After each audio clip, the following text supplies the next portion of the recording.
All right, today is Wednesday, September 4th. It's going to be a fun podcast talking to All of Wild us. Cannons. All of us. Here we are. Give us a countdown, Jeff. In 3, 2, 1, here we go, T.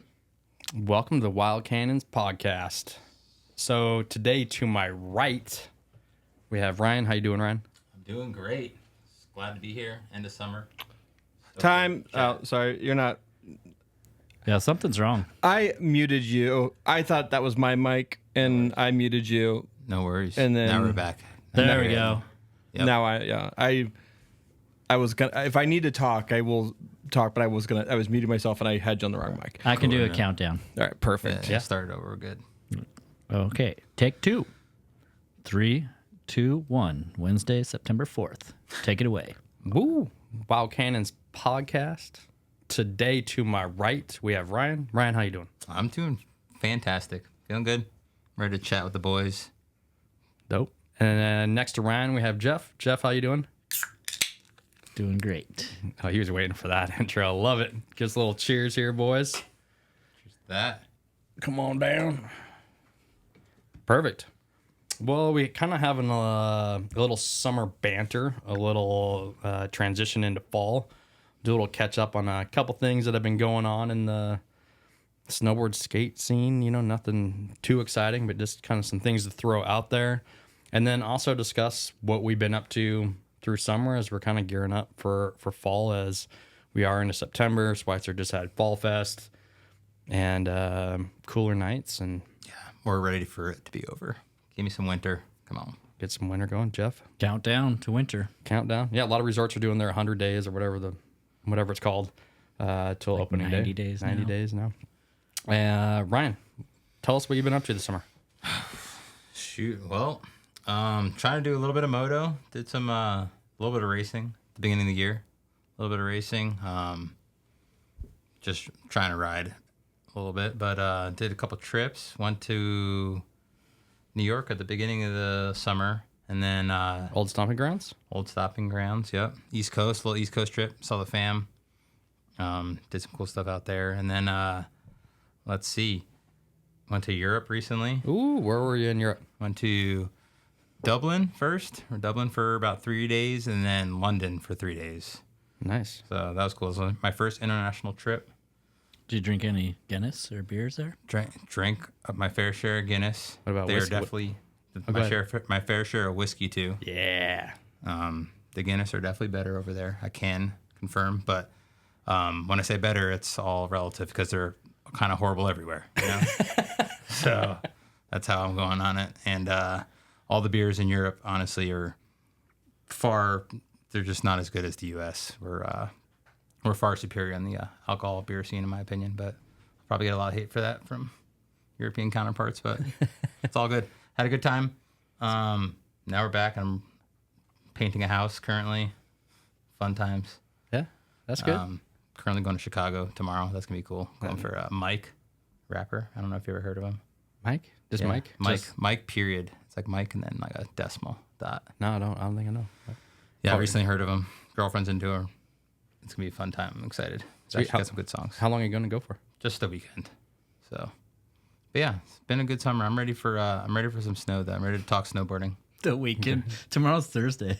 It's the Yeah, weekend. It's an extended weekend. Oh, yeah, it's weekend. Yeah. The weekend's Thursday through Monday. Jeff, what about you? What have you been up to this summer? I work Monday through Friday. Sorry to hear that. Yeah. My summer's full. Like some of our guests talk about, like they work hard so that they can play all winter and do all that. So when you ask me what I do, I definitely do that. But I do get on my paddleboard as much as possible. Do the Big Spokane. Do do a lot of lakes that. Did you just say big? You did the Big Spokane? Okay, the Spokane River. Yeah, I think most people say Spokane River, not the Big Spokane. Not the Big Spokane and the Little Spokane. There's a little Spokane and there's, I guess, yeah. And there's the Big Spokane. Says nobody. Wait, who are we talking about right now? Yeah. So anyway, or lakes that don't have any boats on them. Yeah. That restrict boats. Were you just doing some camping? I did just get back from like Lake Sullivan area. A secret spot I found that I don't want to say where it was, but That's cool. there was nobody camping there on Labor Day weekend, so we had a couple campgrounds to ourselves. That was a good way to finish off summer, even though it's still going to get hotter. Didn't deflate the paddle boards yet. Probably do a few more of that. And I started my summer off in the 4th of July. Did some trips to the West Coast, but in between, I definitely just You were chasing some waterfalls at some point. yeah. Jeff likes to chase waterfalls. That is definitely true. Yeah. Like I won't take wild cannons in it, okay? Thankfully. Anyway, but I just can't wait to see what board I buy for this year. And Anything you have your eye on, board wise? Are you gonna share? Or a surprise? I have a couple Karuna. things. Since I have a sponsor, but I have a bro code with Mervin, and so there's a GNU that I want to get, and there's also we talk about it all the time, like whether we're at the lake or whatever. But I don't know. Okay, he's keeping it to his chest, Yeah, so we'll leave it with that. We'll see what happens. You want to make us a big surprise? So like the two of us are the ones that The know. Wayfinder. The Wayfinder is probably gonna be my everyday board this year. For those that aren't watching, he's fidgeting over here with smelling salts. His palms are getting sweaty. Mom's spaghetti. But yeah, so you're looking at boards. You want to keep it to your chest of what you want to share, and basically just stacking up hours so that you can take more time off once winter comes. Yep. Nice. Save my option days, my vacations, and then I have vacation like once a month or more during the winter. In the winter. Sweet. So thanks for the recap there, boys, of what you've been up to. In that scene, when we're talking about things that have been going on, we have the Bonner County Skate Park. They just had their expansion and new addition. So I know 7B. So thank you, Rory, for all your support that you've been, support and I don't even know, assistance, everything that you've been doing with that skate park. So that's been something that's new in our area. Transfer of ownership with the Shred. And it's now Solnick's. I think it's Son and something. I don't know. Have they changed the sign yet? Or They did just change the sign. Just change the sign. Keep up, right? I don't drive up there So new ownership there. Still staying local. Alpine House has 2 locations now. I don't know. I think the other one's on the north side, maybe South Hill. It's on the north. It's Northwest Boulevard. So I don't know the address. So something like that. Well, some new. If there's anything new that we're missing, please let us know.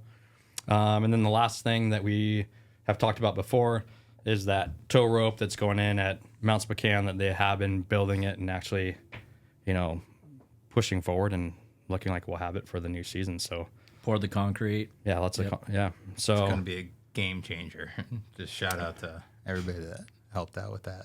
yeah, definitely big shout out. Riley talking about that. I know Riley was a big proponent for that, and all the people at Mount Spokane. Yeah. So like anyone that has been involved with, pushing that through, big thank you. And Watch 5 years from now, it's just going to be Mount Spokane's the spot. People going off. Phil the Bear. I don't think they can, only because it would be if night skiing could happen like all year long and like late into the season. But I know it's at state park, so they're on like a permit. So I feel like that's the one thing holding them back. But Yeah.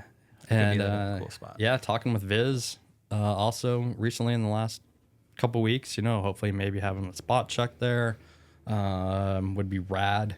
Just getting something like that going on to get some more exposure with it. They just do a killer job up there. So I know we're pumped for that, even though we don't ride the park. But for everyone else coming up, when we ride the park, we break bones and end up supporting the local healthcare system. Yeah, Northwest Orthopedics. If you want to support the podcast, that'd be awesome. And then kind of where we're sitting, for those that aren't watching, we're in a little reverse order. And I'm actually in the hot seat. And we're going to let the boys ask me some questions. I just got back from a South America trip with 3 amazing people. Carl Montoya, Ashleigh Montoya, and then Travis Knoop. And they're from Wenatchee. Got linked up with them through Jeff over the years, meeting at Silver and doing some bank slaloms, and we just created a great friendship. And they've been going down for a couple of years. So to kind of give a little backstory before we get into it, Ashleigh and Carl 2 years ago went down to Chile. They did a guided trip to kind of get a lay of the land. They had the whole tour. They knew the stops they were going to. They had guides when they were on the mountain. So they learned a lot and they kept those connections. And then the following year they did Argentina and kind of did the same thing. But this time they rented a car. They learned the lay of the land. They started seeing where they wanted to go. So this being their third year, they put both trips together. And we went on a pretty crazy 2.5 week road trip through Chile and Argentina. So rad, dude. that's kind of where I'm at. We have a couple show notes that we can kind of talk about. If you have any questions about this trip, you can reach out to us. I will, in the YouTube, put as many notes or more notes as possible with the locations of where we were riding. So if you do have questions of where we're at, feel free to reach out. But again, huge thanks to those three that I rode with, and especially Carl and Ashleigh, because without them, this would have never happened. And it was an epic vacation. Yeah. Vacation So trip. sick to just leave summer for winter in a different hemisphere, you know? So Yeah, and I've never been to South America. Before we get started, though, I need a beer. So if you guys could hook me up on that. over here. And then maybe we blast off on a smelling salt, and then Start. I'm going to pass the duties to you boys and have at it. So big shout out also to Brennan in the studio with us. How's it going? Brendan's the man. Thank you so much for always being kind to us and working around our crazy schedules, and also hitting smelling salts with us. They're fun. I think I just need to probably just buy some and just have them here all the time. Because whenever I take one on this podcast, it literally like perks me up. And it's like a nice shot. It's like a little extra Adderall that I need to like get through my day. Oh, yeah. Probably shouldn't be comparing this to Adderall, but it kind of does that for a second. Hey, it's better for you. Yeah. It's like Adderall, but better for you. Short term, really big in the sports world, you know? So. Yeah. Well, and then we haven't explained this on the podcast. Maybe we like to do them when we're riding. Yeah, we like to smack these We together. yeah. How We do many? at least How 30 many? of them. How many? Yeah, I was gonna say how many Okay. will you do these in at a day on the hill? Well, maybe we're at the top of a Once. drop or Once a day. a nice powder run, and we just like. Ryan and I will Share. smack Well, a few. I smack they one. can bring I you go a down 4. there and I'm taking video of them. And they're up there like 5 later. Hey, 4 later. It depends on how many we have, you know? that's true. Ryan likes to do as many as he can. I mean, But we got a good setup now, so hopefully we can keep. Let's this. do one. Yeah, let's do it. yeah, enough about that. Kick her off.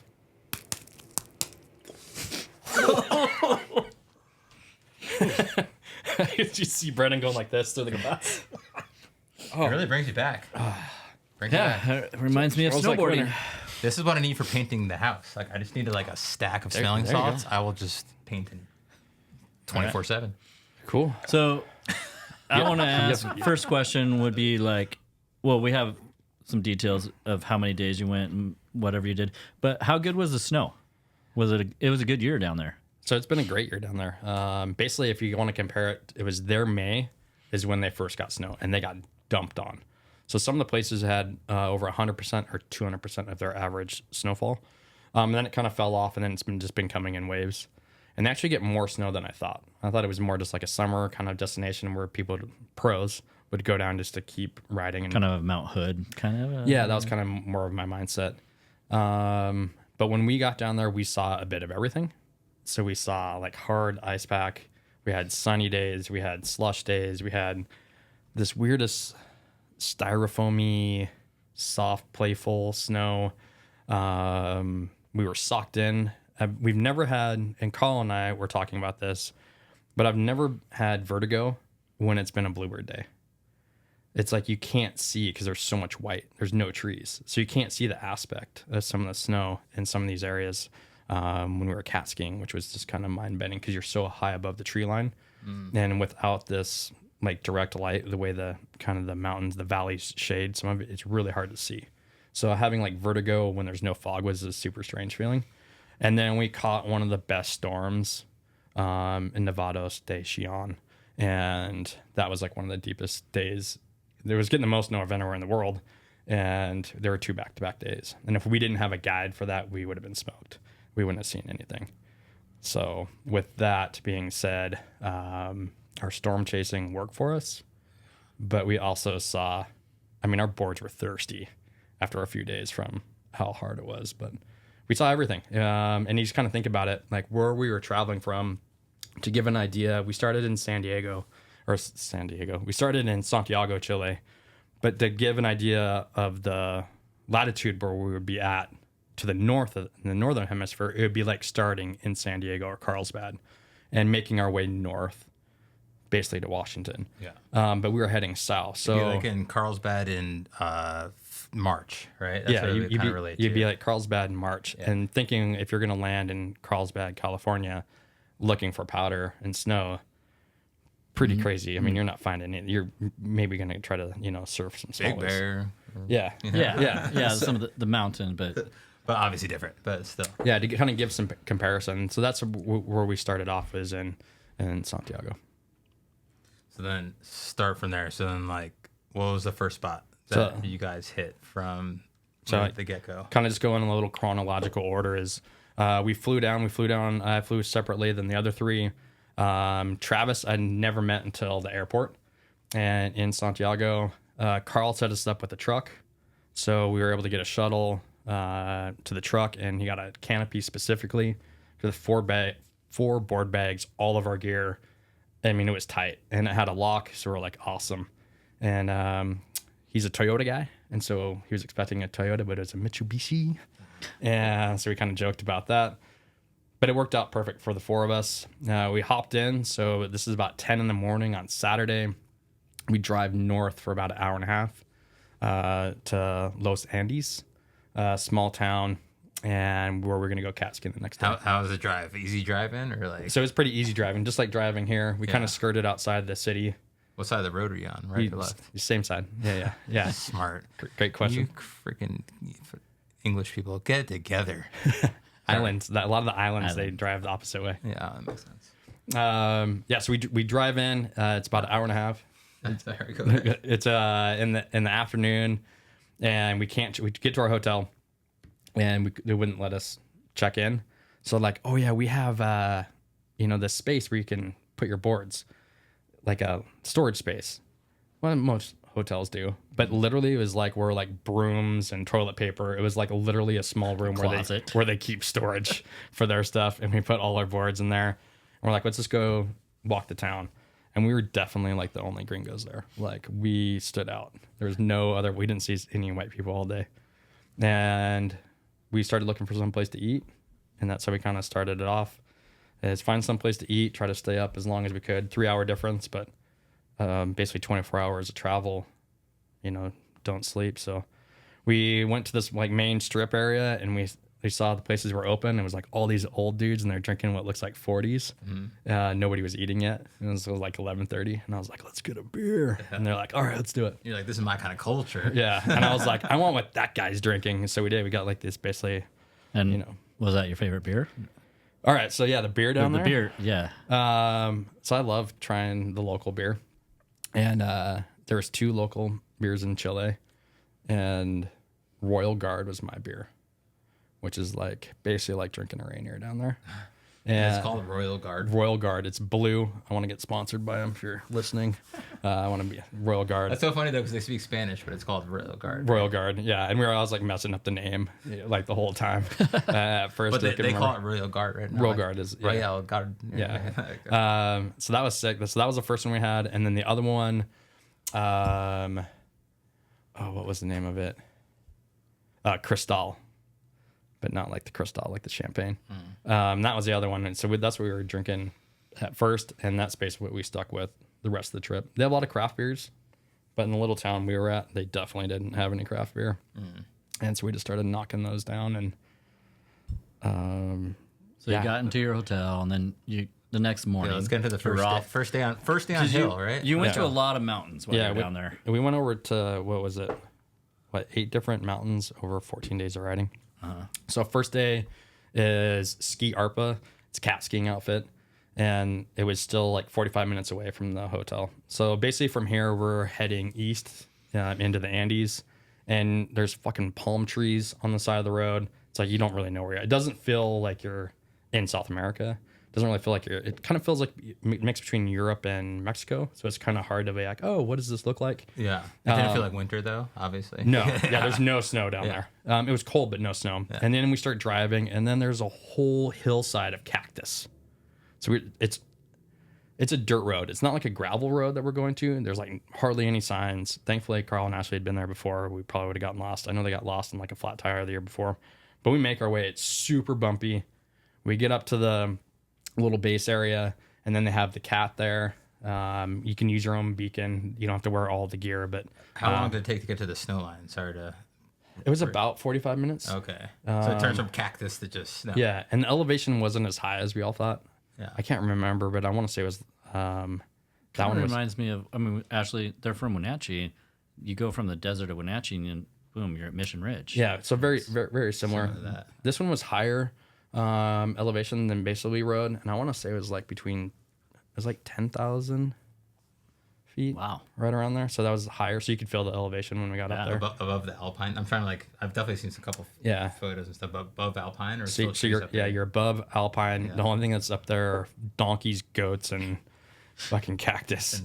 And rocks. So then you see the cat, which is an experience in itself because it's not like this bougie, like sit down cat. It's like a flatbed with a metal railing around it for like cattle. So you stand the whole time. So you put your boards on the side and then you're standing the whole ride. It's all open. So kind of a loose operation. Yeah. The snow is hard.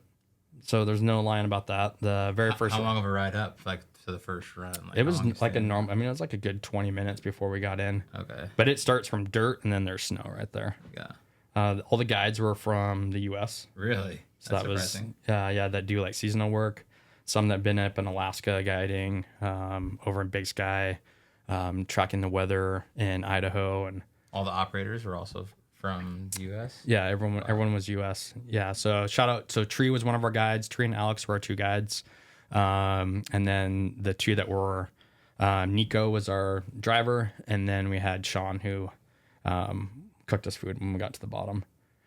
But the first run, it looked pretty bulletproof. And then they gave us the, like, this is where we're going. And nobody wanted to go. And I was like, all right, I'll go first. The pretty epic first run of the year, just like in South America.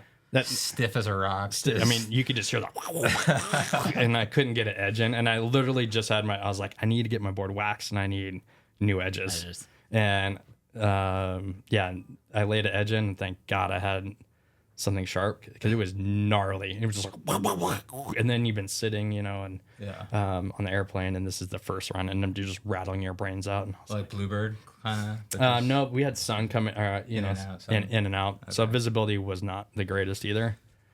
But they got us to some spots, so we did actually get some good snow. Okay. Lots of chutes, steeps.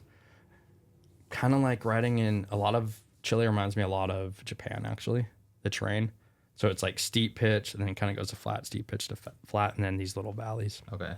And that was day one. Ski ARPA, put down 10,000 vertical feet, ripped some really cool lines, and like I said, they tried to farm stuff out to us to some sweet spots, but up high where it was wind blown, it was like ice skating. Mm-hmm. And then it got really good. We moved along to... So our next spot, so we drove down. So when we got done riding, it was really cool because we hung out, talked with the guys. We kind of learned about like their whole setup. They were in this little cement room that they share, probably like the size of this, like where we record, like super tiny. They sleep in it too. Yeah, they keep water running or it freezes at night. They have to have wood stove up there. They have, what's his name? Elon Musk has his satellites. They use Starlink. Yeah. So they have a little bit of Starlink for a few hours every night. All these guys come back to the U.S. and guide in the wintertime here. Yeah. But one guy, Sean, was up there for like 6 weeks and he was like going crazy. He hadn't been to town or anything. He also offered us horse jerky, Horse jerky's a thing down there. I don't know how I feel about that. I tried it. I will say that. We all tried it. But not good. Not good. Hey, sometimes you just gotta, whatever. No, you gotta try it with the locals. But we hung out. His dog. We hung out there. Yeah, no dog. No Pero. We're drinking some beers in the back, having a good time. It's just rattle your brains out on the dirt road down. And it's sketchy. Like, it was super steep. I can't imagine if there was snow. We get down. We're heading south to our next spot, which is La Parva. And La Parva is what they call like Farellones. So in Santiago, if you look east towards the Andes, it's a mountain just right there. So similar to like maybe Salt Lake, but it's actually up on a hill, like high above. And there's 3 main resorts there. And that's where we're heading to. As we're heading down, of course, you got to pee when you're drinking beers. And for us guys, we could just kind of pop out of the truck. And then Ashleigh was like, hey, can we find a spot for me? And we're just outside the city, like east of Santiago. Oh, I found this Shell station. So we peel off. Shell station doesn't have a bathroom. And we're trying to get back on the freeway. And it's like a sketchy neighborhood. Probably the sketchiest neighborhood that we've been in the whole entire trip, looking back. And we're driving and we're like, dude, we need to get out of here. And Carl turns left. And as soon as he turns, the whole car shuts off. Truck, done. Off. And I'm like, shit. So we get out of the truck and try to push it. So it's a stick. We're like, maybe we can pop the clutch. So we try pushing it. Travis and I try pushing it. He's trying to start it. It's just not. It's not going over. And then there was a speed bump. So then we had to like redo it to try to get over the speed bump. Finally pops the clutch. Doesn't work. Carl runs around the front, pops the hood up. I put my flashlight on, and he's a mechanic. This is the Mitsubishi, right? In the Mitsubishi, and he's like, I'm like, Mitsubishis, man. I was like, we need to get, there's like Toyota. And then you're thinking of like every worst case scenario, because there's people around, there's more trash out in the neighborhood around than I've ever seen in my entire life. I picture stray dogs out there. And stuff. Oh, stray dogs are everywhere. Yeah. So you're kind of like this what the fuck situation. Carl starts moving stuff around, and then he notices that the battery cables had come loose. So all that bumping up and down the dirt road, it knocked those guys loose. So he slams it down, gets in the truck, starts it, shuts the hood. He's like, get in. We get in. We're just like driving until we can. All the time Ashley still has to pee? Or She still has to pee. shout out Ashley because Yeah. Well, it's awesome because like she's like, I'll get out and push. And Carl's like, you're staying in the car. No girls outside the truck. So I'm like in my snowboard pants, like out here trying to push a truck. But you got it started, and then we took off, and then thankfully you had a little tool, and then tighten that up, and we later had to tighten the whole like I don't know, foundation, like the little box thing that the the batteries there now. Yeah, the little spin guide. I mean, that was like bouncing around. Carl's like, I heard this thing like bouncing all over, and the little butterfly. The rental was like, you weren't supposed to take this off road, Dude, right? And to paint the picture, Carl is a master mechanic. Like, Yeah, he can I mean, build that's his engine from the ground up. So like, if anybody's gonna get you on the side of the road in Chile, it's gonna be Carl. right. So when this whole trip was going on, and I'm thinking we're gonna be driving a lot of miles in a truck, I'm like, think of his skill set. Yeah. And I shouldn't say the master mechanic. He's a master everything. So it really is. Yeah. And so you figure with less than 48 hours that we've been here, the truck fucking breaks down in like the sketchiest neighborhood. We got it going, and we moved on. Went up to this La Parva in Farellones. Beautiful setting. It's really expensive there, and the snow sucked. It was worse than what we had before, and so we rode the first day that we were there, and we did resort kind of stuff. resort, like chairlifts. yeah, chairlift. Black diamonds. The others are all like the black diamonds. They got blue black diamonds. They have all the blue squares, orange circles, and like all the stuff, or whatever they're called. Yeah, they have all that stuff. Purple hearts, green diamonds. But we started late in the day because we were hoping for the sun to kind of get on it, and never really did. So I started drinking like around 10 in the morning. I'm sure that place had a lot of potential. Like the first cat operation, I'm sure like their terrain had a lot of potential for like both good these. snow, right? And to give the idea where Farellones is, there we rode La Parva, and literally right next to across our street where we were staying is El Colorado, and that's where Blake Paul had that hammer He was down there just yeah, recently. yeah. That's where he was riding by that T-bar. It was right next to us. So you can see when it goes off. Yeah. And then there's a whole backside to that place, El Corrado, that we would have been, if the snow was good, we had someone that would have been able to guide us through there. And his name is JP Audicio. And a little background on him. He is a Chilean snowboarder and was extremely good when he was young. I can't remember who we met in Washington, but they said, hey, if you want to come up and ride, let us know. So him and his buddy flew into Seattle, literally called him on the phone back in the day, like 20 years ago, and was like, hey, we're here. He's like, what do you mean you're here? He's like, oh, we're in SeaTac Airport. And then they started riding Stevens. So he ping-ponged winners back and forth. Chasing the snow. And so that would have been rad if we would have been able to get some days on the mountain with him. But we ended up meeting him for lunch. And took some laps with a couple or a family, I shouldn't say a couple, but people they met in Japan.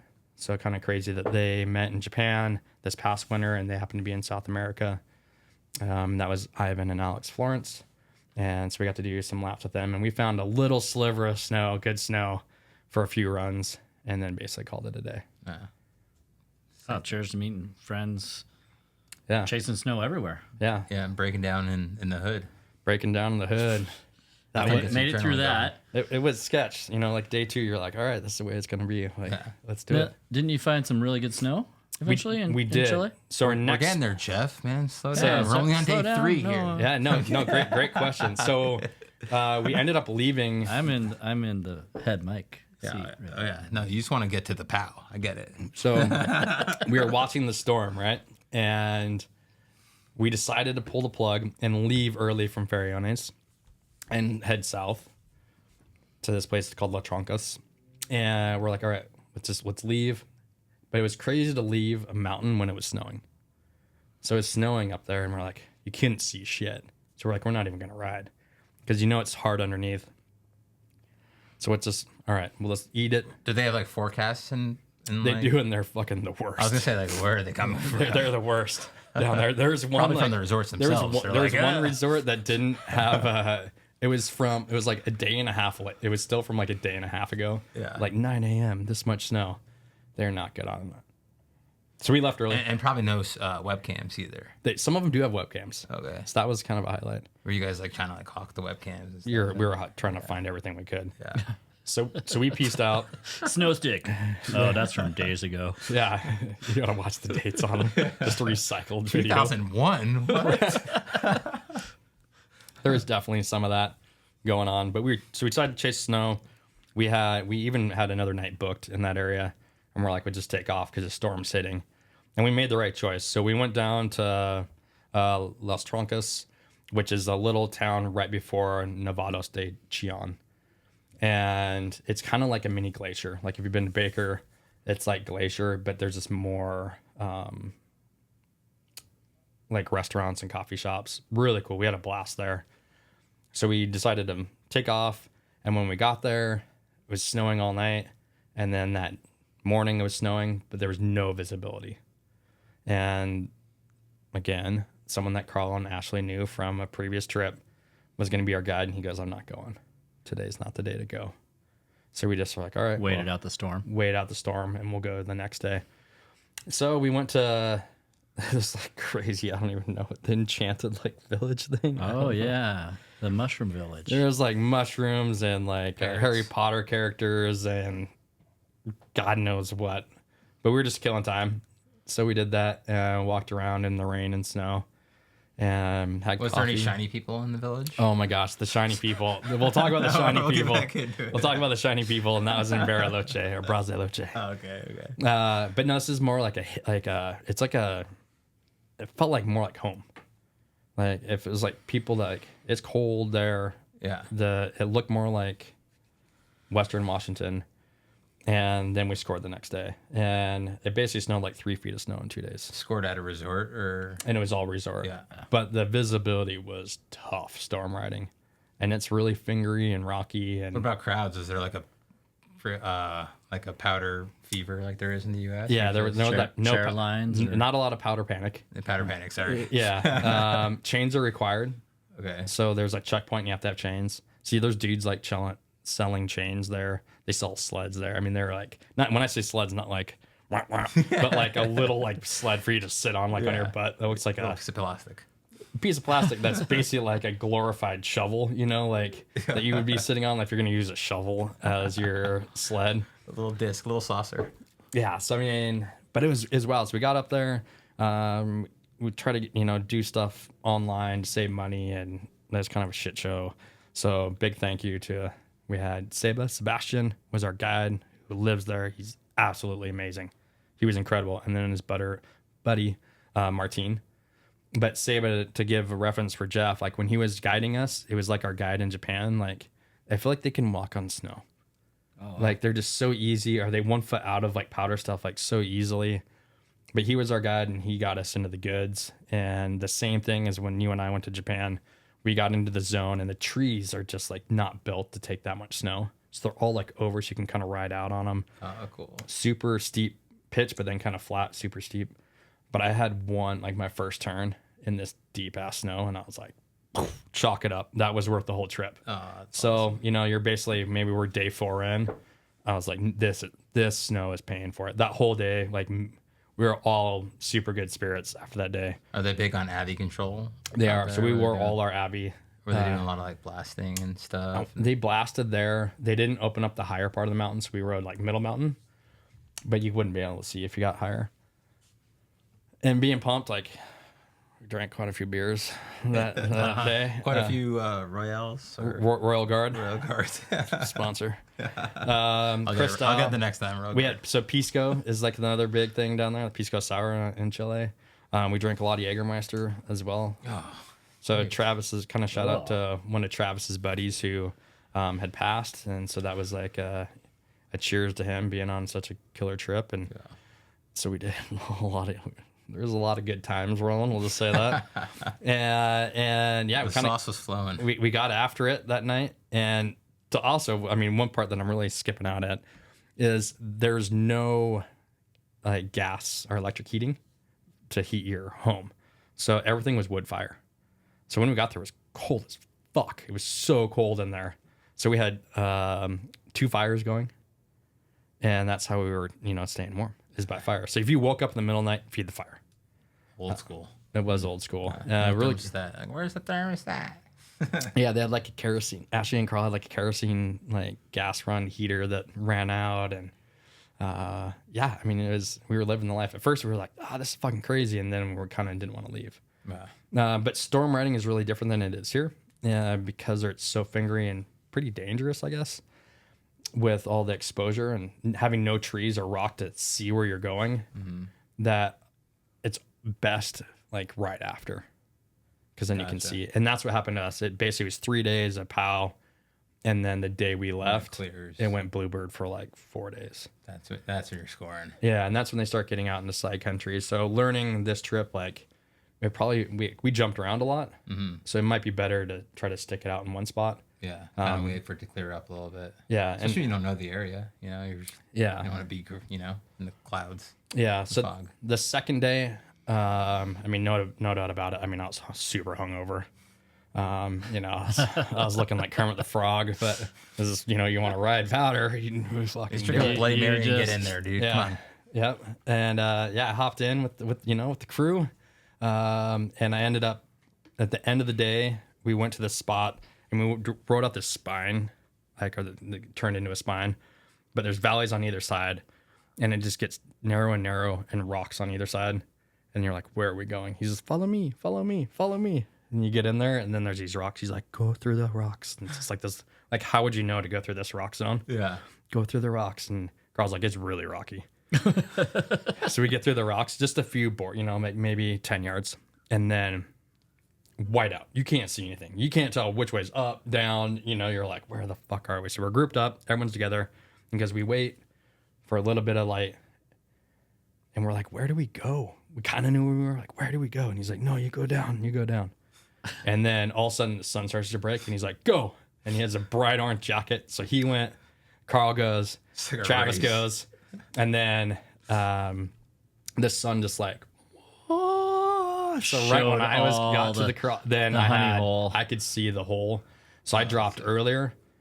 That was my best run, the best snow I had the whole trip, and I could see. So they had great snow, but they couldn't see.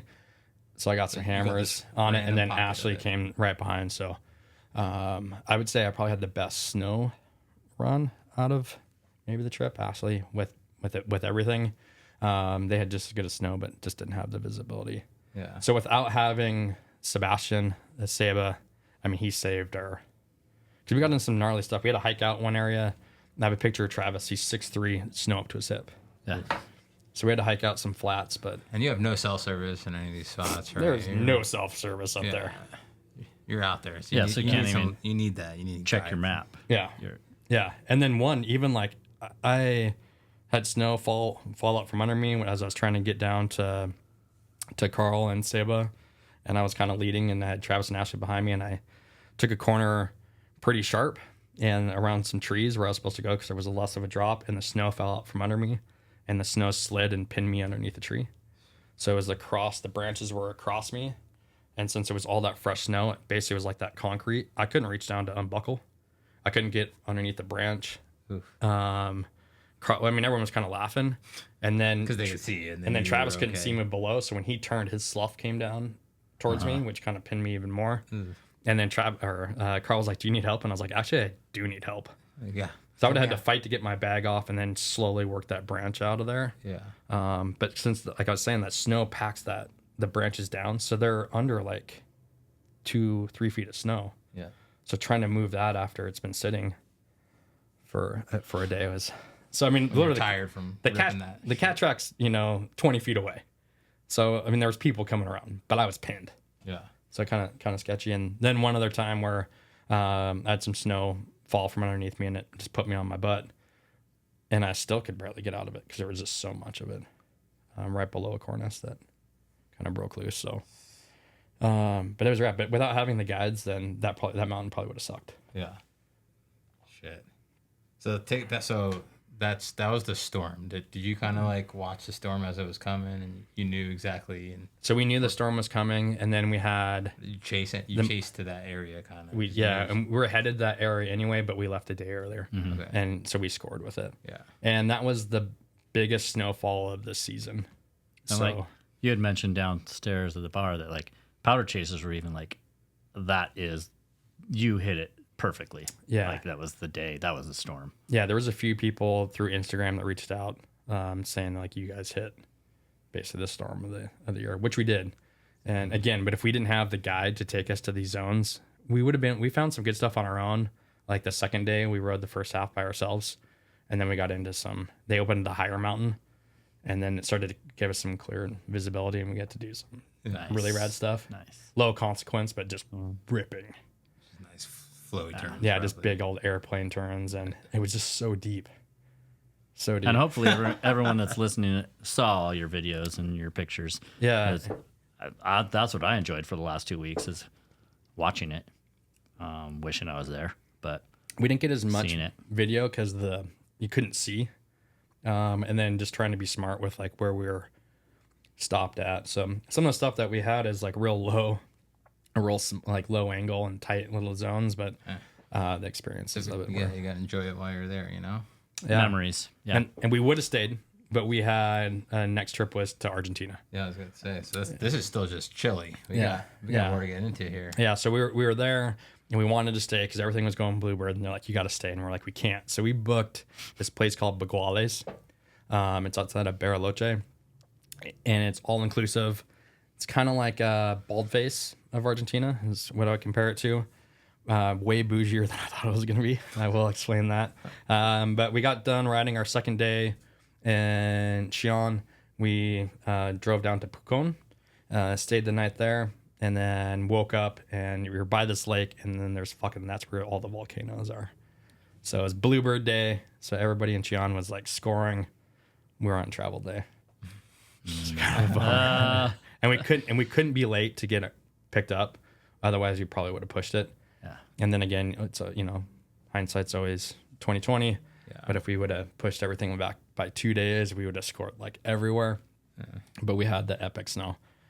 So we take off, we cruise. We're gonna drive across the border to Argentina, which we're all kind of nervous about. Like, what the fuck? But it's super easy, and it's dirt roads. Like, you go to the border, you're on a dirt road. You cross the border, dirt road. Next thing you know, you're in Argentina, and then you're like, what the fuck?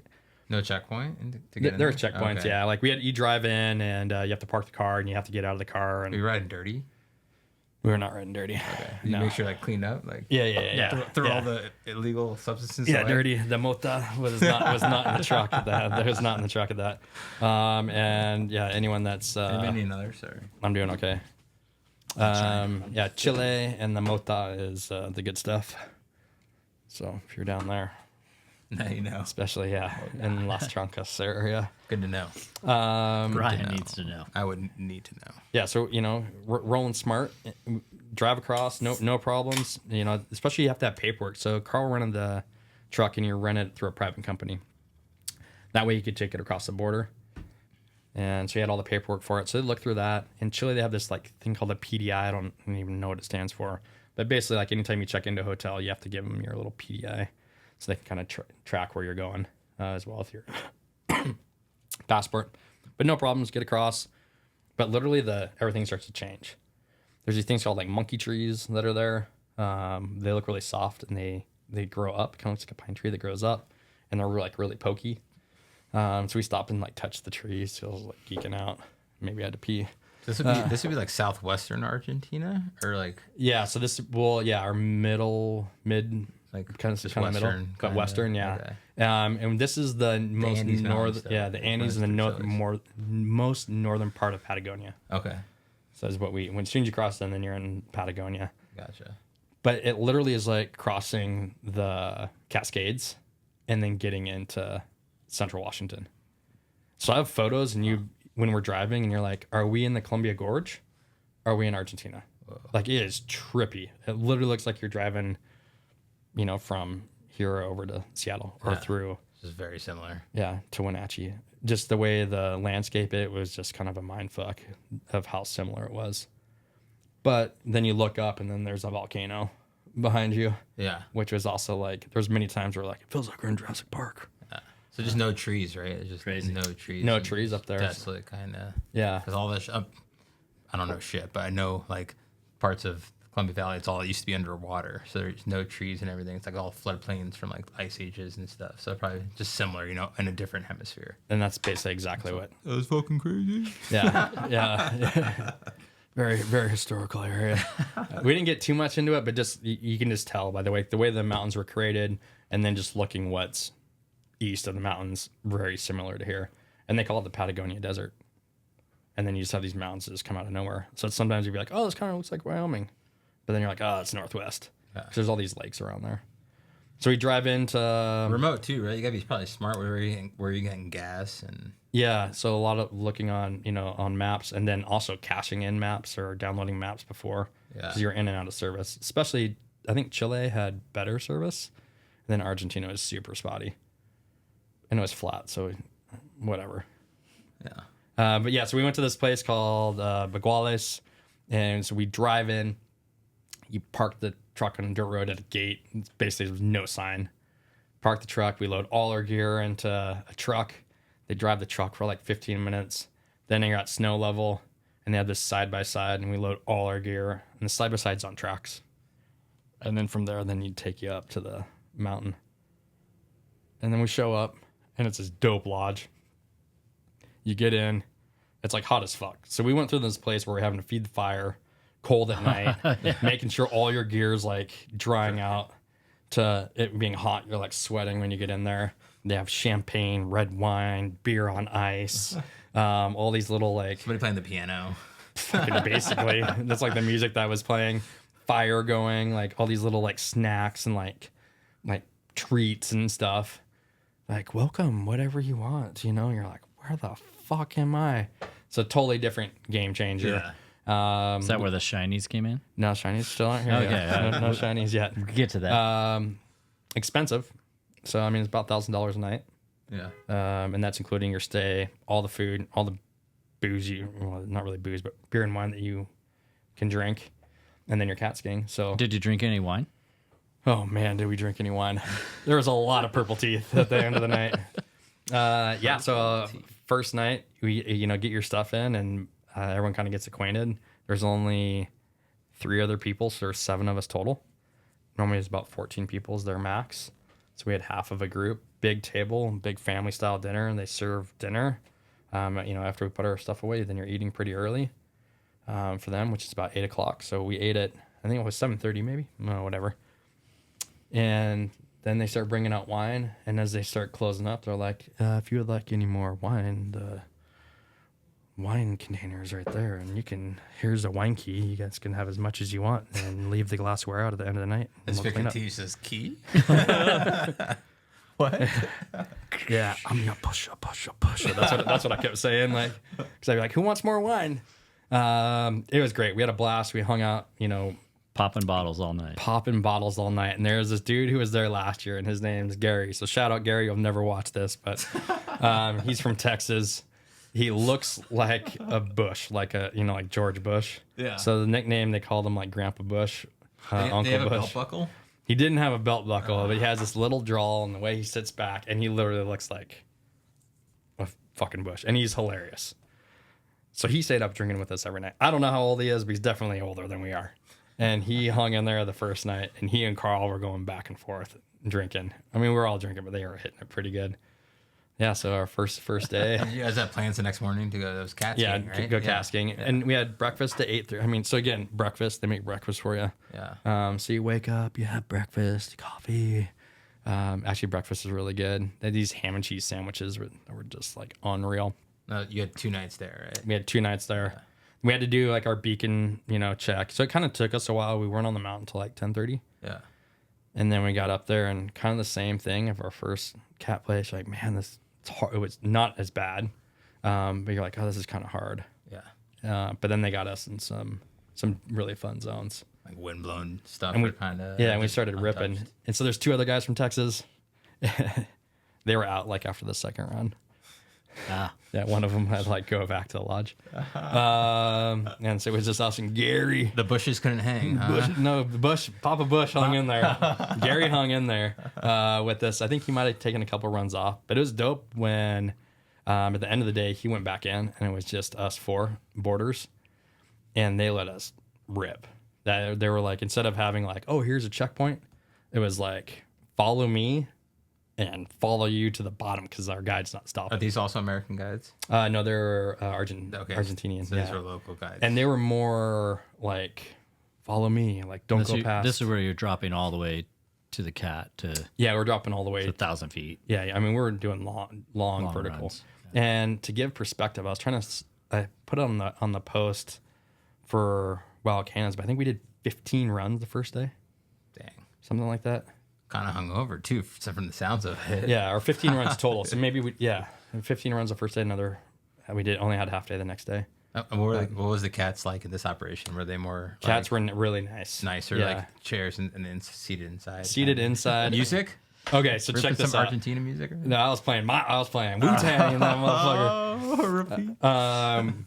But it was like the end of the day, and I was like, "What?" I go, "That's a JBL boombox underneath the seat," and he was like, "Yeah, play whatever you want." Been there the whole time. Yeah. Pato was like, "Play whatever you want." I was like, "Yes, we will." Hopped on the Bluetooth, made it happen. Hop on the Bluetooth, and then I would just let that fucker roll when we were in there. So that was great, and that's when it was just us too. That's cool. So then we just started knocking out laps. Hot tub that night, again dinner. The second night we drank even more wine. Just got after it, and we were on a snow wind delay, so it was snowing that night. And visibility sucked in the morning, and so we had to wait it out. So we didn't start until 12:30, which benefited Carl because I've never seen Carl that hungover. So he's like, I planned this out perfect. Carl doesn't get hungover very often. Yeah, so too much wine. That was probably the wine. I did it the first night because we had a great day. In Chillon Powder Day, we had a great day cat skiing, and then luckily with the wind. So when we were. It was crazy. Wind delay, they're like, all right, nobody says anything. You get one warning, and they're like, okay, I guess I'm going to go back to my bedroom and lay down. Like, what do you do? Yeah. Except for start drinking, which... Did they refund you a portion of anything? No. No. It's just, you're at the mercy of... Yeah, at their mercy. Happens. Yeah, so we ended up getting a great day. with that, we did some sketchy runs because you couldn't see anything, barely out in front of your hands, barely see where the guides are going. The sun would set pretty early, right? On these like short days. Yeah, think of like our normal. Like 7 o'clock. Winter Yeah, days. I think it 5, started 8 like o'clock. it wouldn't rise as early, but maybe it stayed out because mountains close like at 4:30, which 4:45 sometimes. Okay. They keep it running late. But yeah, after that operation, when we were done, then we took off, and that's when we went to Bariloche. Say it again. Bariloche. Bariloche. Yeah, Bariloche. Or Braziloche, which we found out is actually the chocolate capital of Argentina.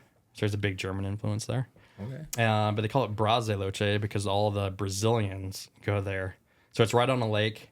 It definitely is like where to be seen, and at that mountain.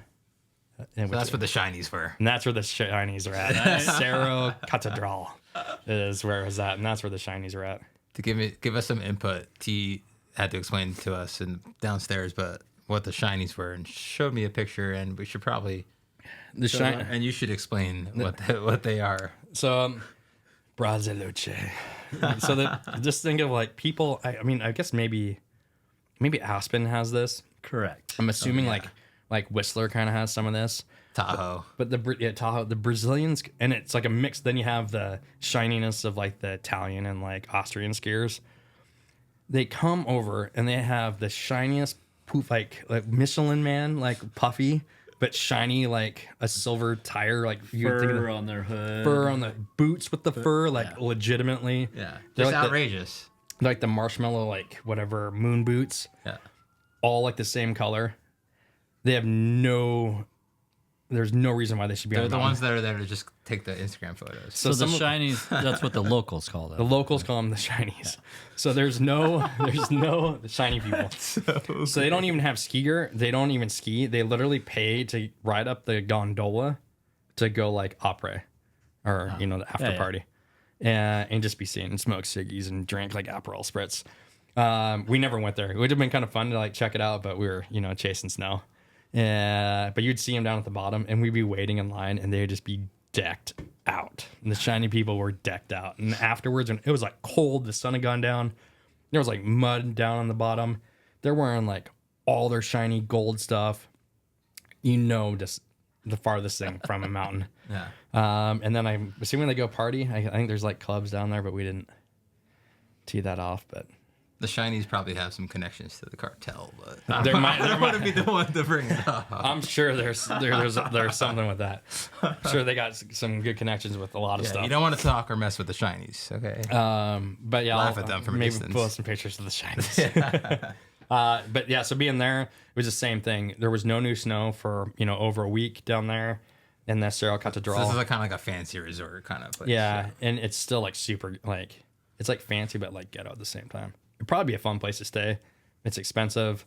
We stayed in a Airbnb that was pretty. This is like dope. multiple. I was gonna say it's like multiple hotels and Airbnbs, or just the resort. This was like they have multiple hotels there, Okay. but it's all gravel parking. There's like you have to pay to park if you want to get close. Thank God you brought the Mitsubishi and Thank God, tightened the battery terminals down. Yeah, dude.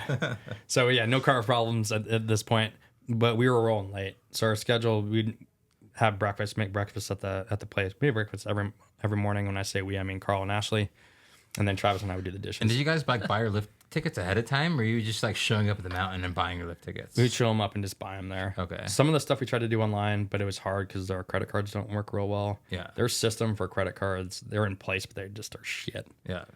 So the cat operations you'd plan ahead of time, and you had those dates, obviously. But then like the resorts, you just buy the tickets. Yeah, and Argentina is kind of like, as Jeff would say, loose cannon. Their operations weren't good. So figure like if you're gonna go to Baldface and it was like $2,000, right, for 2 nights, 2 days of skiing. So you're thinking like you got to pay that like months in advance. We didn't pay till after we were done. Right before we left is when we paid. Oh. So you're like, that would never fly here. Yeah. And also like some of the things that they have of like oh fuck it, like we're really stricter with rules. Mm-hmm. They're kind of like in this middle area where it's like probably better than Mexico with a little more structure, but not the structure that we have. Yeah. There's some weird stuff that they just kind of look the other way. Yeah. Sure. And paying for stuff like that was definitely one of them. Like, oh yeah, go up here, spend. It's only $1,000 a night, but You never really know if you're getting ripped off. later. Kind of. Yeah, so amazing experience meeting Baguales. At this point in the trip, my favorite part was still the place that reminded me of Up Glacier. until this point, did you have any moments that you thought you were going to get ripped off, or like you were getting ripped off, or? No, like never felt that way at all. Yeah, it felt really safe. The only time was when the car died. Was kind of but never felt like being pickpocketed. Yeah. And Bariloche, they said, be careful, like here, No. That's always my biggest. Like, I'm not afraid of going to a foreign country and getting. I'm afraid of getting like ripped off. Yeah. That's like that's the most common thing. Yeah. So it's like Paying for stuff. We paid with card. I used a credit card, so that's way you're safer if something does happen because you're using the bank's money instead of your own money. So if something does happen, then they're like dispute it. They're more worried about because it's their money. So that's a little travel tip. Try to use credit over debit. You're gonna be paying for stuff. Because if it's your money, then the bank's gonna be like, oh, okay. But if it's their money, they're like, give me the fucking money back. But yeah, we didn't have any problems, paying for stuff that way. Travis did. Well, I won't say what Travis did, but Travis didn't have as many cards as he once had. We'll just say that maybe the ATM ate it or he left it, something like that. Those damn ATMs in South America. Trying to get cash. Carl did the same thing. We think or it's somewhere. So we had fun, but that's where in the Cerro Catedral. The views were amazing. It looks over the lake, real similar to looking over like Lake Ponderay, but just on another scale. Wow. So the volcanoes behind you. Volcanoes. All around you. Yeah. You're still nailing it with Bluebird days, kind of. That's when we had Bluebird days, and the snow softened up. So it wasn't like a true spring day. It was faster than that, and all different types of terrain. Then we found this little area that we hiked to, which was a lot of fun. Of course, Carl went farther. And then the next day, I caught a cold. It didn't feel good, so I didn't ride. Travis wasn't really feeling it. He didn't ride. Too many smelling salts. Muta. And then Ashleigh wasn't really feeling it. So they went into town. I slept, and then Carl went to adventure, and he went to a zone that he'd been at before, and he was like, it's a go. For the next day. Yeah. That evening we met that was up at a resort, right? That was at that Cerro Catedral. Okay, yeah. And that's where we're like, okay, now we know that we need to get to the top.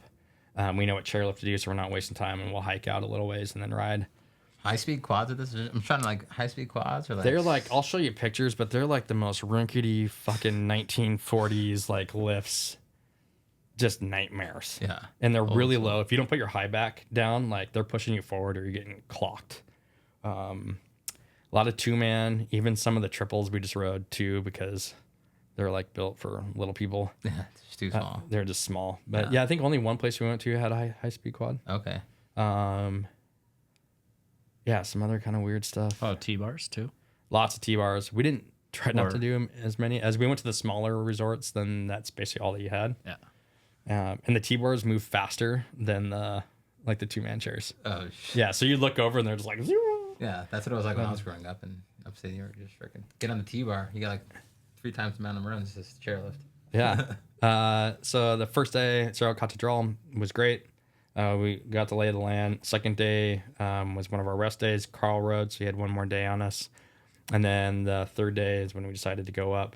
And in between that time, we met up with one of their friends who they met on a previous trip, and she was a chef. Her name was Beachy, or her name is Beachy.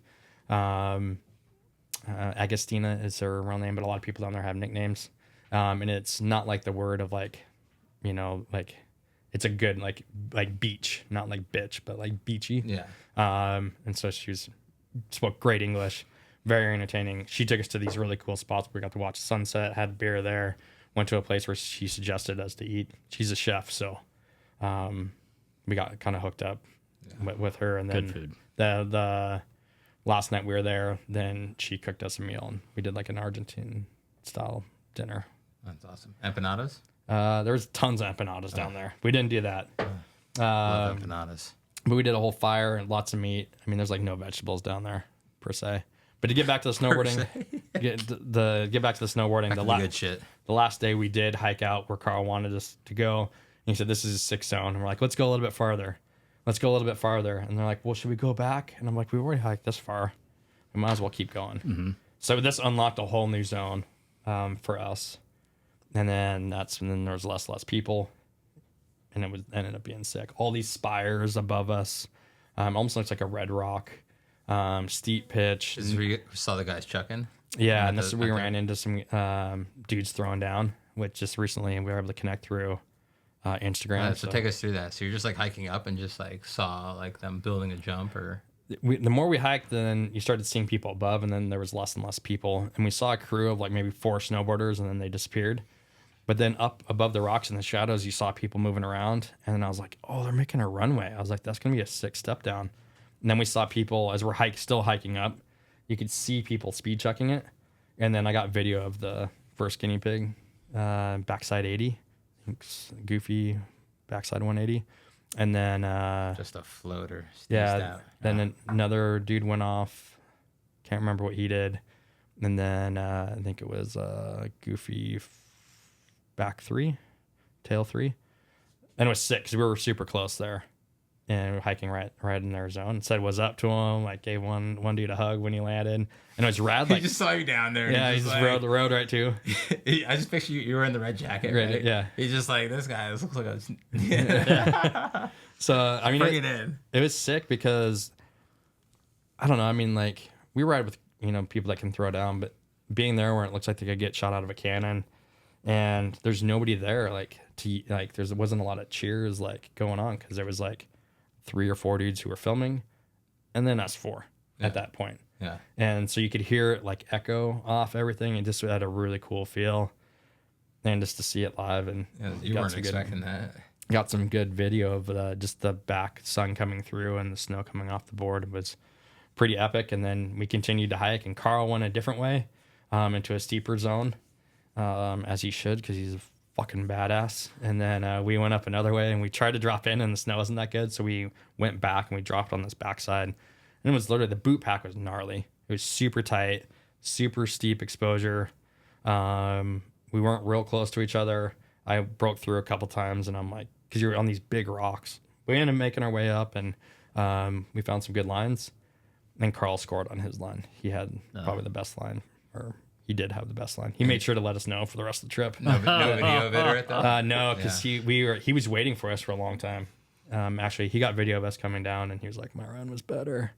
But we had mixed in there. I had a nice little shoot that I was able to hit, which I didn't see from the top because of the rollover, but still was able to get into I wish you guys would have had one GoPro with you guys. We had one. Like one POV. We had one. We should have called it the No Pro because Travis never took it out. It was like our joke. Travis had one? Yeah, Travis had one. I went to buy one at REI, and they said they don't sell them anymore before the trip. What? Yeah. Shouldn't go to REI anymore. And so that was the maybe Cerro, Solnix has them. I don't know. I think they do. Cerro Catedral was a place that I would definitely go back. So that was my favorite. Well, yeah, probably the favorite place. There was so much to do. Wow, favorite places. So keep it moving. So what's next after that? Still in Argentina. We're leaving after our second day. Don't let me skip over. Like if there's an epic night or like something happened at any of these spots. I will say like we had always said that we would eat dinner early compared to everyone else, which is like at 8, and then we'd be done by 10, and we'd all be tired. We'd get back to the house, and then we'd just start cracking beers. Of course, yeah. And then it'd be like midnight, 1 o'clock. But it was rad to talk, like, especially with Carl and his knowledge of Stevens and Mission Ridge, and then as well as Travis and their connections to paint like a even bigger picture and connection to Washington snowboarding. Like we would nerd out we talk snowboarding every day. Mm. And I think that was one of the coolest parts of the trip, of sharing stories and knowledge, and just as we're getting older, of what we look at, like how we look at the mountain when we ride, that we're all on the same page for it or supportive of it. That's like the best thing, is like bullshitting at the end of the day, getting like reminisce about the day and then like talk about home. And I'm sure like you guys have so many stories, and Carl's a lot of history in the area, and you have a lot of history. So that was really cool to talk about that. Yeah. And then like Travis's connections and what he has going on, and some stuff that, we'll have Travis on, and he can share a lot about, his connections with Stevens Pass and, what he has going on and his connections. So that was just rad to talk that and to get to know everybody better. Yeah. And we had great dynamics with it. The way we had to pack the truck a certain way every time, or we wouldn't get all our shit in there. And that was one thing. We were constantly in and out of the truck. So I was like trying to put down, it was 8 mountains, 14 total days of riding. Carl had 15. We had 2 cat skiing adventures, 3 total days. One, like out of the cat. So 3 days total, 8 different locations that we stayed at. So we were on the move, something that maybe wasn't as cool of a trip, but we also had places where we had no idea where we were staying, and it was 5 o'clock in the evening. So it was like, okay, where do we want to go? And so that's what happened with this, like going to the next from that Cerro Catedral, leaving Bariloche, and the Shiny People. We went to a new place that Cerro Bajo, which was rad. So we were on the other side of the lake. So I guess that would maybe back that Tahoe vibe. Yeah. But we were on the opposite end of the lake. So it's a massive lake. So it's deeper than Ponderay, about the same size, but it's pretty like oval. And at the south end, I think it's the south end of the lake. One end of the lake, then it fingers off into 7 little like channels. So they're like bays, but just narrower. And we were on that side. And when we got up there, looking back over to Bariloche and the whole, you could see much more of the lake. And that's cool. Just changing your perspective is kind of cool. that was sick. Right? They had a Volcom park there. Wow. Super small gondolas there. And when we started, like Volcom Park, like a hike park kind of thing. no, like an actual like park. Like they had a Volcom stone like at the bottom of a jump. We never went to the park, but we're like, shit. like So like legit. the park was sponsored by Volcom and had like a bunch of shit set up with it. Yeah, that's cool. At the top of the gondola, when you would get off, they had like this bar, and they were growing all sorts of meat, and it was Volcom sponsored. So that was pretty cool. But what was crazy, especially when we'd show up to these resorts, and we're decked out in our gear, and we have our backcountry.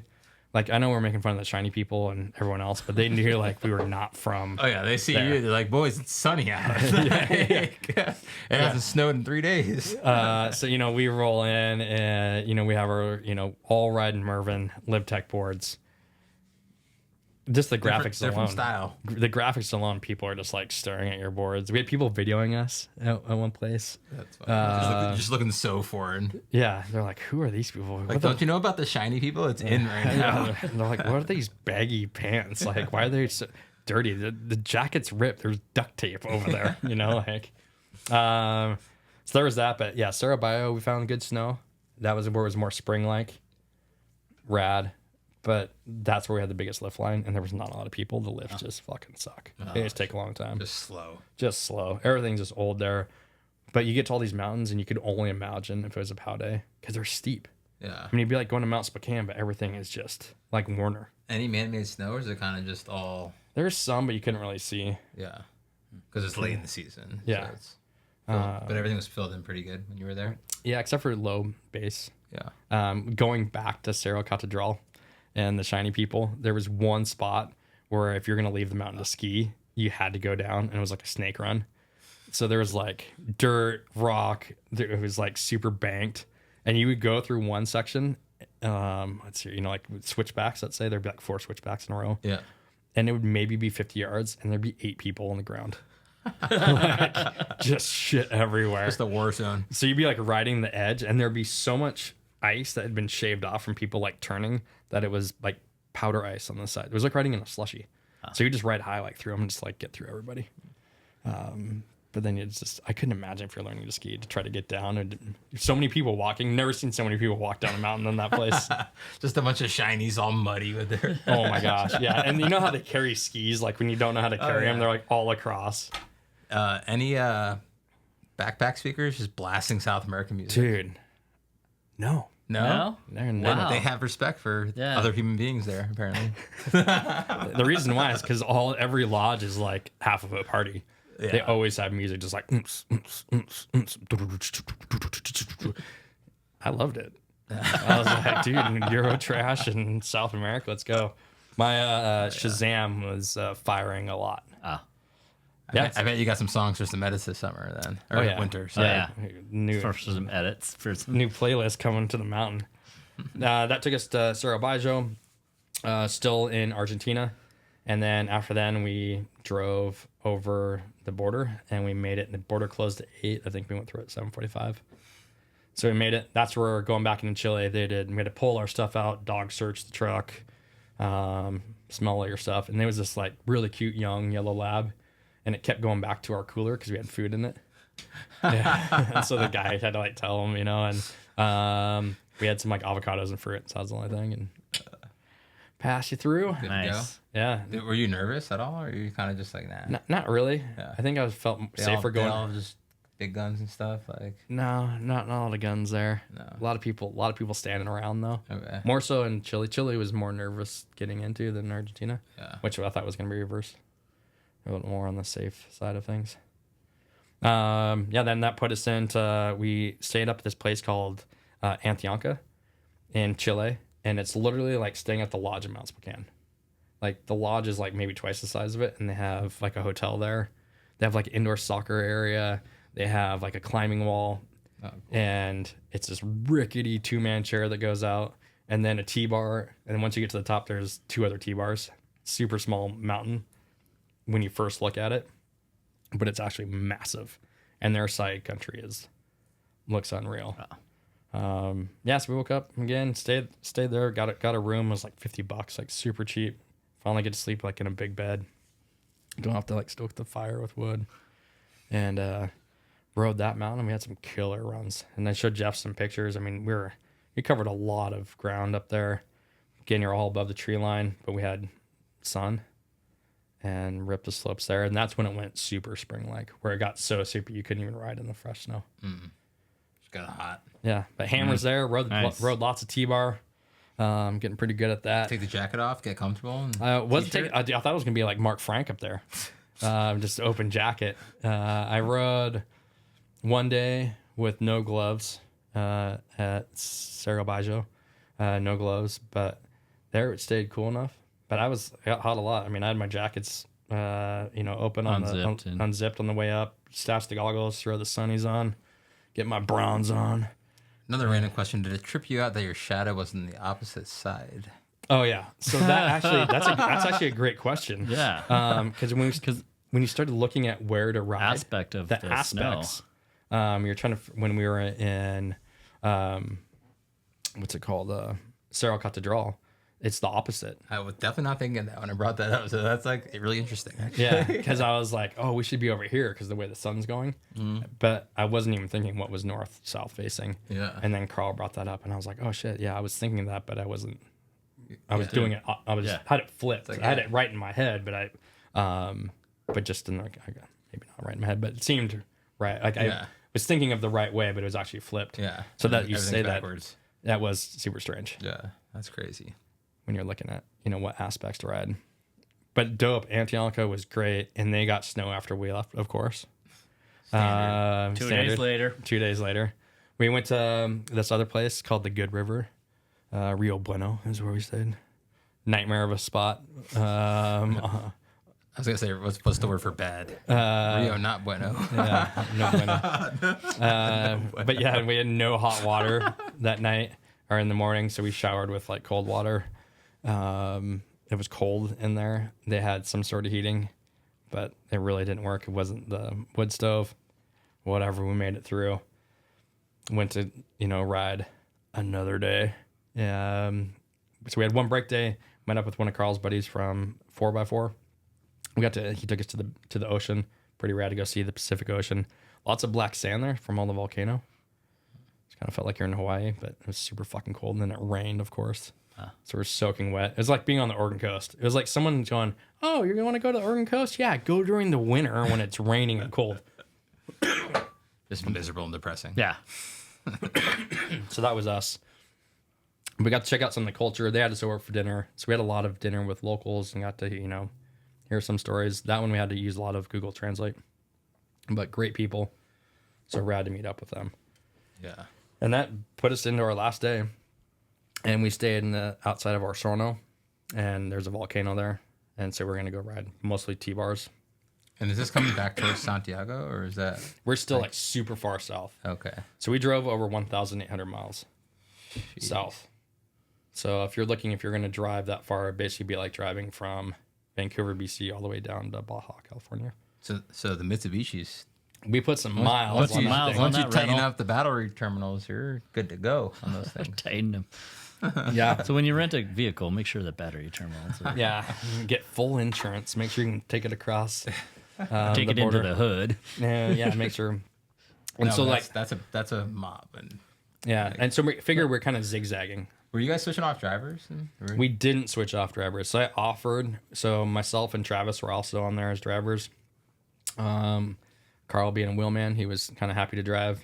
And I can see that. I can see that. I got this. Yeah, and so we'd be driving. I'd be like, Carl, do you want me to drive? Are you doing good? He'd be like, yep, I'm good.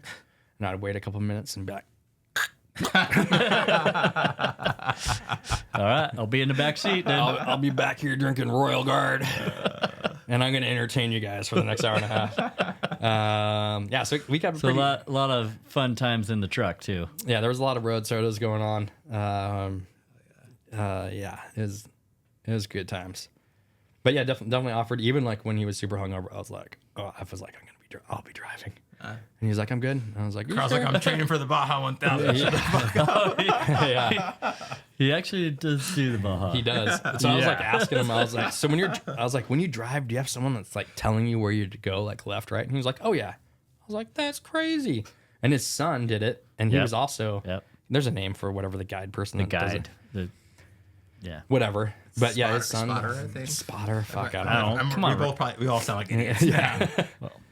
So once Carl's Don't on think here, less of us. he'll be Carl able, will correct us here in a second. and can't wait to have him on here to share his side of the experience as well as Travis, but also then just share more of his knowledge, which is crazy. And he was our connection to being able to speak Spanish. As little as I knew, I thought it was. How big was that? Was that kind of crucial? And anywhere I think where I've traveled, except for in rural parts of Tokyo, it was where you need to speak another language. Everyone was extremely nice. They were so nice, but there was a lot of times when they couldn't speak any English. And no offense to the Chileans, but their Spanish is like so different. The Argentinians make fun of them. And they also use words that if you try to Google translate some of the stuff, words that they have, they don't translate for Spanish. So they've kind of made up their own. Their own slang, their own local. Yeah. Dialect. So it's harder, and they speak faster, like really fast. So it was really hard. And then when you're not, talking of things that you might know, like normal little conversation that you would learn, just lost. So I'll just be like, no Nintendo, like I don't fucking understand, But we were able to make it through. But he was definitely our guy. Good to have someone that speaks Espanol. Yeah. So I mean, it was cool how pushing yourself to try to speak it. Use Google Translate when you need to. Sure. But everyone was extremely gracious to us and nice, and so I couldn't ask for better people on both sides of Argentina and Chile. That's awesome. So after the last spot, so you ended up back in Santiago? So we stayed. So our last spot was Osorno. So the day we were flying out was Monday. Okay. And so we were like, the storm was. So we were tracking the storm, and it was supposed to hit this Osorno, which it did.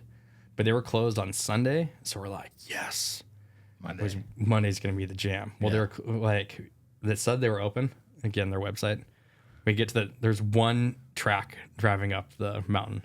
It's on Monday morning. On Monday morning. Oh no! And there was fresh snow, and we get up there, and they're closed.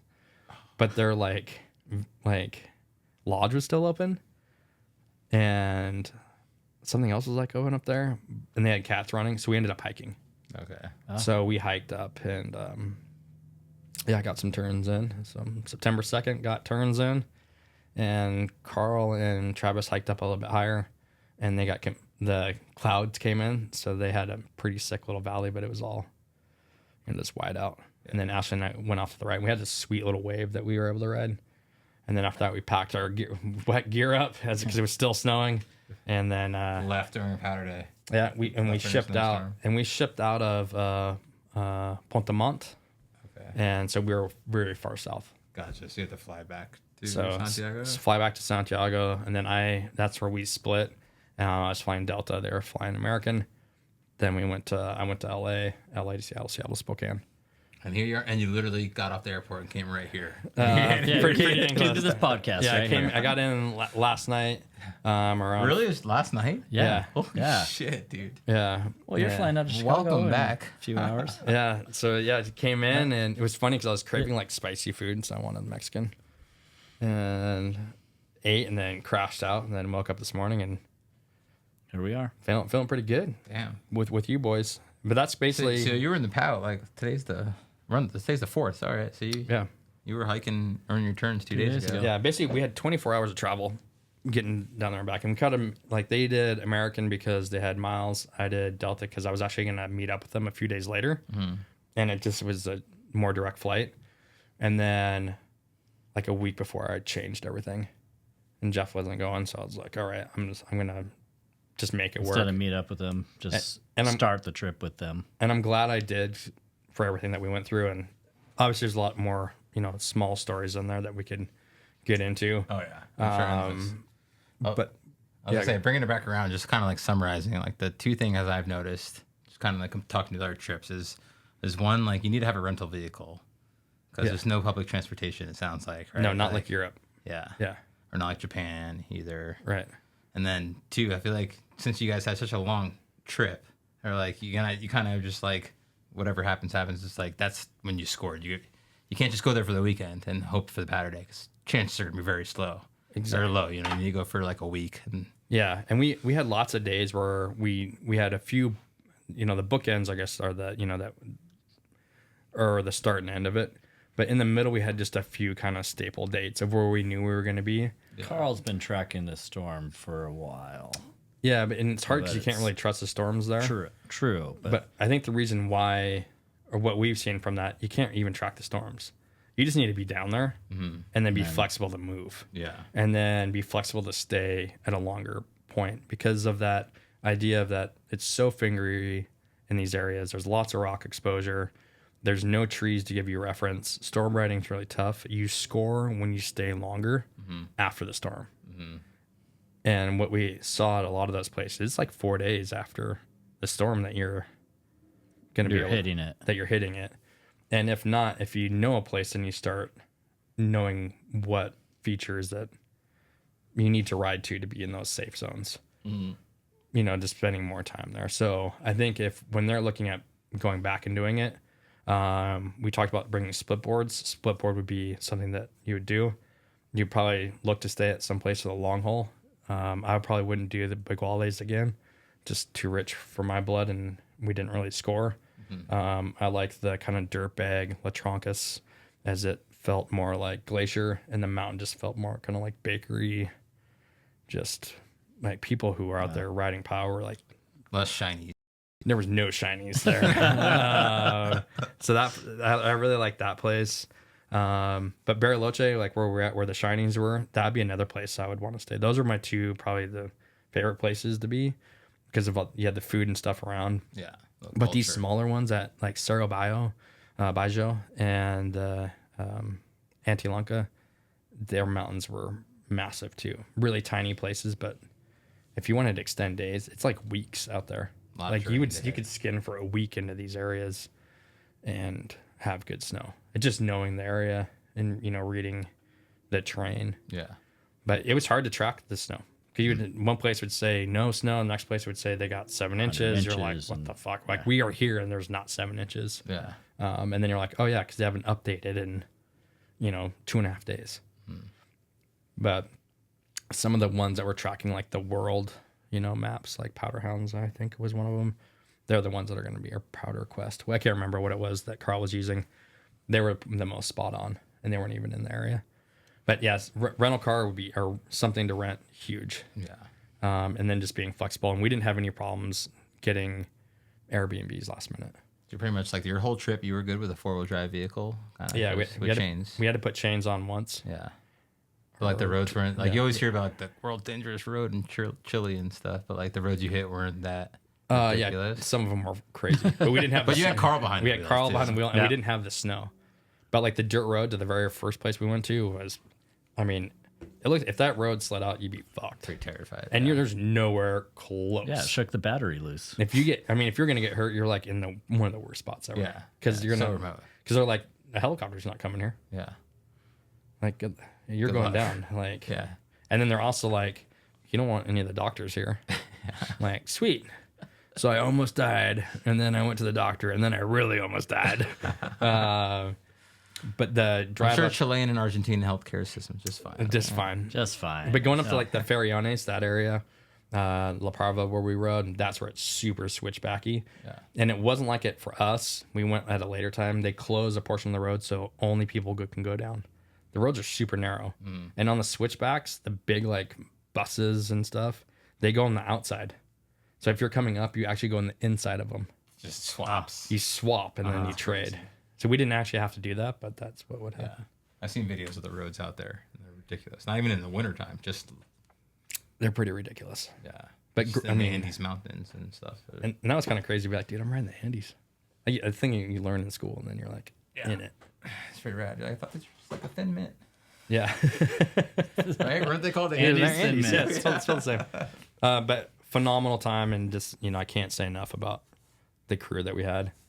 And Any guides you really want to shout out that were just like... yeah, Sebastian. Yeah. At Nevada Station. So that's another big thing. Like Carl and Ashleigh, they've been there like multiple years. So like having the experience and like going back to the same people, like if you're just going there blind, it'd be like, you'd be probably get overwhelmed, you know? Yeah, and he showed us around, and he has a son who's 11, and 2, yeah, I think, I'm pretty sure. Yeah, so I think we're going to send some gear down, put a little box together. But it was tough because he was like, he's like, I'm your friend, like I'm just showing you. But like also it was a POW day, and it probably took us an hour to get our ticket. Yeah. And he never said a word about it. That's cool. So Homie. big shout out to Seba. Yeah. I mean, everybody was great, but he was like the one who saved that when we had the most snow, and we wouldn't have been able to find the spots that he took us to. Well, when he comes to silver, we'll show him some. Yeah, I know. He's like, Show you him got to some get him. spots. Got to Get him up over here. to the States. And then thinking like if they go again and not taking that much time off, but if we wanted to go, because Carl was like, we need to get we need the whole Wild Canyons down Yeah. here. We need to have. I was like, now knowing like where to go and if we wanted to meet up. And about how much it costs too. Yeah, You know? and trimming the fat on like not doing the baguales. I mean, now it's like half the trip. Yeah. Just Not buying the fancy shiny ski gear tee. You didn't need to do all of that. Yeah, and then you didn't have to buy shinies. The only thing that you get up there too is this fucking the shittiest water bottle ever that like doesn't cap. Like you can use it, but you have to put it like you can't put it in your pack, so it'll go everywhere. Oh shit. But if you guys want to go, I'm sure they'll go back. But yeah, I mean, cool experience, I guess. To check that out. But otherwise, such a sick trip, and yeah, Royal Guard was my beer of choice. I stood strong. Sounds like a sick trip. That- You talked a little bit in the bar, and you're like, I'm not going to give things away. I'm going to talk about it on the podcast. And did you have any I was notes? making sure I didn't miss any of my questions. Any other questions? And I hit them all, I think. Do you have any? No, this one you didn't talk about. The thermal. Oh yeah, the thermal place. We had to bring that up. Oh, Where yeah. was the thermal place? oh yeah, so One more thing. So the hot springs there, they have lots of hot springs. In Chile? Or Yeah, in Chile. And there was one that was what resort was that at? Now I'm forgetting. Wherever it was. As I blanked on it, but I'll cut to the good part of Neither it. here nor there. Get to the thermal place. So there's 3 pools and they're outside, and it was dumping snow. So I was like, oh, this is sick. Like, there's the thermals here. Like, we're going to go in. They make you wear this hat for God knows why. But you have to buy this hat. And it looks like a swim hat. So everyone's wearing these stupid hats. We get our drinks and we go up to the hottest pool. And it's covered by a roof. And there's a big hole in the roof. And it's snowing. And so you're watching the snow slide off the roof and falls into the Center. into the pool, which is cool. But there's like no caution signs of like, look up, be careful, don't stand here. So you're just watching, and they're like body size things of snow that fall off.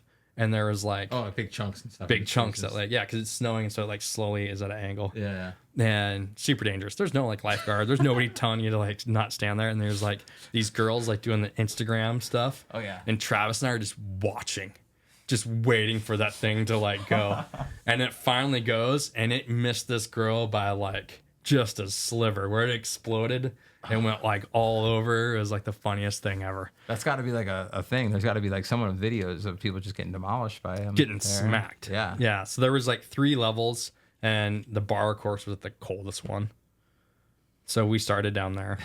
And then we moved all our stuff Can up. you bring your drinks to the hot? And you can bring your you Okay. can bring them up there. It's gotta start cold though. So Carl and I, for one night or when the day we were there, we went down there and we're like, oh, we'll get beers, and I'm like, we should do some shots while we're down here too. So by the time we came back, like, it kind of took us a while. A couple shots of Jaeger. Couple shots. By the time we were back up top, and then I was like, oh my gosh. Then you're sitting in The hottest pool. the hottest pool, but watching that snow fall off and just explode by people was like one of the best things Did ever. you get to keep your hat? I still have my hat. I should have brought it. Oh, dude, you should wear it first day of the season. It's orange. You have to pick your color. Fits in with the Wild Cannon's orange. Cool. Yeah. So we got to use a little hot tub action, and I'm sure I'm forgetting other stuff that those guys will probably be kicking me about. But yeah, thinking of shout outs, looking at guides, I think I wrote some down here. But we had Tree, Alex, Nico, Sean, that was at Ski Arpa. Then who we rode with, Alex, and Ivan, Florence, meeting JP Adicio, down in Santiago, who gave us, took us to the best hot dog place in, Santiago. Santiago Glizzy, huh? Yeah. Huge German influence though in the area. Yeah. Then Seba, who's our savior. Martin, he's actually from Brazil, who lives down there. He's not one of the shiny people. Martin was dope. Gary, good old Gary, Papa Old Bush. Gary from Texas. And then and then We'll never listen to this podcast. and then Beachy, who helped Whether us. good food and Who cooked us food and took us to the dope spots in Bariloche. CNA. Carl and Ashleigh for doing it all. Yeah, and putting that together. it up. And then Travis was a dope roll dog. Yeah. Just good crew. And I drank a lot of Argentine and Chilean wine and lots of Royal Guard. I'm not going to jump ship next time. I'm going to go next time. Yeah, definitely be dope. So maybe just give a little cheers to our little recap and banter for summer. And Sounds like you had a really good summer, T. yeah, Good story. got some good turns in this summer. Yeah. Come help me paint, right? Cheers, boys. All right. Cheers, Wild Cannons. Bring on some La Nina, huh? Yep. Here comes winter. Let's do it.